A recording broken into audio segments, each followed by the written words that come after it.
നമുക്കിടയിലൊക്കെ narcissist abuse അനുഭവിക്കുന്ന ഒത്തിരി പേരുണ്ട്. പക്ഷെ തിരിച്ചറിയാൻ ഭയങ്കര പാടാണ്.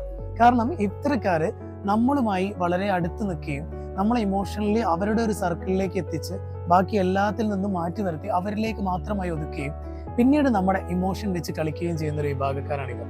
ഇവർ മെയിനായിട്ട് നമ്മുടെ അപ്പിയറൻസിലും നമ്മുടെ വളർച്ചകളിലും നമ്മളെ ഡ്രീംസുകളിലും ഒക്കെ തമാശയാക്കി നമ്മളെ വല്ലാതെ മാനസികപരമായിട്ട് വേദനിപ്പിച്ച് ലാസ്റ്റ് നമ്മൾ പൊട്ടിത്തെറിക്കുന്ന ഒരു സാഹചര്യം വരും. എല്ലാം ഇവർ തമാശയാക്കി പറയും. അങ്ങനെ നമ്മൾ പൊട്ടിത്തെറിച്ചാലോ, നീ എന്താ ഇത്രയും സില്ലിയാണോ, നീ ഇത്രയും ചെറിയ കാര്യത്തിന് ഇങ്ങനെ പൊട്ടിത്തെറിക്കുന്ന എന്തിനാ എന്നൊക്കെ പറഞ്ഞ് അതും നമ്മളെ കുറ്റമാക്കിയിട്ട് സംസാരിക്കുന്ന ഒരു പ്രത്യേക വിഭാഗക്കാരാണ് ഇവർ.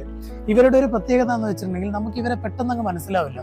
കാരണം ഇവർ ചില സമയത്ത് ഭയങ്കര സ്നേഹത്തോടും ഭയങ്കരമായിട്ട് നമ്മളോട് അടുത്ത് നിൽക്കും. ചില സമയത്ത് ഇവർ പെട്ടെന്ന് നമ്മൾ വളരെ സ്നേഹമുണ്ടെന്ന് കരുതിയിരിക്കുമ്പോഴാവും ഇവരുടെ ഇത്തരം സ്വഭാവം പുറത്തു കാണിക്കുക. അങ്ങനെ നാർസിസിസ്റ്റ് അബ്യൂസ് അനുഭവിക്കുന്നവരാണെന്ന് നിങ്ങൾക്ക് തോന്നുന്നുണ്ടോ? തീർച്ചയായിട്ടും നിങ്ങൾക്ക് സഹായം ആവശ്യമുണ്ട്. നിങ്ങൾ നല്ലൊരു കൗൺസിലറെയോ അല്ലെങ്കിൽ ഒരു സൈക്കോളജിസ്റ്റിനെയോ അതല്ലെങ്കിൽ നിങ്ങൾക്ക് ഏറ്റവും വിശ്വാസമുണ്ടെന്ന് തോന്നുന്ന ഒരാളുമായി ഇത് പങ്കുവെച്ച് ഇത്തരം വിഷയങ്ങൾ സംസാരിച്ച് അതിനൊരു പരിഹാരം കണ്ടെത്തൽ നിർബന്ധമാണ്. കാരണം പ്രത്യക്ഷത്തിൽ ഇതിന്റെ വേദന ആർക്കും തിരിച്ചറിയാൻ പറ്റില്ല. പക്ഷെ അത് അനുഭവിക്കുന്ന ആൾക്ക് വളരെ കഠിനമാണ്. മറ്റൊരു വീഡിയോയുമായി വീണ്ടും കാണാം. Thank you.